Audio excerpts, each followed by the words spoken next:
میں نے حضرت صاحب آپ سے پوچھنا تھا کہ میرے پاس پہلے زیور تھا اور میں اس کی زکوٰۃ دیا کرتا تھا، تو اس میں سے میں نے تقریباً 70% زیور بیچ کر اپنے بھائی کو پیسے دیے ہیں، اس سے چاہیے تھے کام وغیرہ کے لیے. تو میں نے ان سے کہا کہ جب آپ کے پاس ہوں گے آپ مجھے دے دینا. میں ان میں سے کچھ نہیں لیتا، ان سے کوئی پرافٹ نہیں لیتا کسی قسم کی، کوئی میرا ان سے حصہ نہیں ہے. تو کچھ تھوڑا سا میکسیمم 1 یا 2 تولے سونا میرے پاس ہے. تو کیا جو پیسے میں نے اپنے بھائی کو دیے ہیں وہ اور جو سونا میرے پاس ہے وہ ملا کر میں زکوٰۃ دوں؟ میری زکوٰۃ بنتی ہے یا نہیں؟ اور دوسرے نمبر پہ کہ میری دکان ہے کریانے کی، تو کیا اس پر میری زکوٰۃ بنتی ہے یا نہیں؟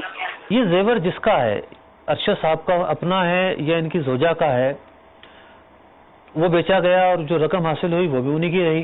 ٹھیک ہے. تو بھائی کو جو دیا گیا یہ قرضہ ہے. اوکے. تو یہ رقم ان کی ملکیت پر برقرار ہے. صحیح. مطلب ان سے پوچھا جائے جی آپ کے پاس کیا کچھ ہے تو یہ کہیں گے جناب میرے پاس یہ چیزیں اتنے پیسے بھائی کو دیے ہوئے ہیں.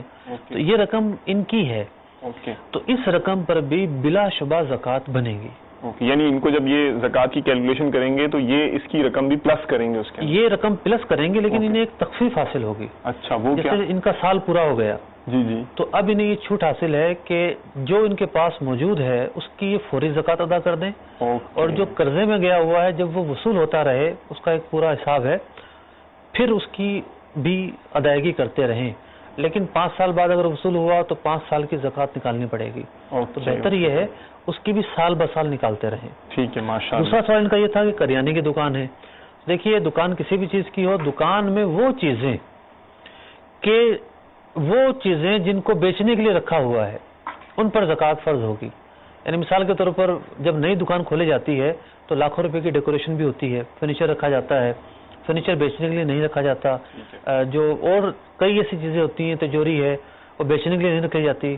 جو چیزیں بیچنے کے لیے رکھی گئی ہیں ان چیزوں کا یہ حساب لگائیں اور زکوٰۃ نکالتے وقت اپنے مال میں اسے شامل کریں.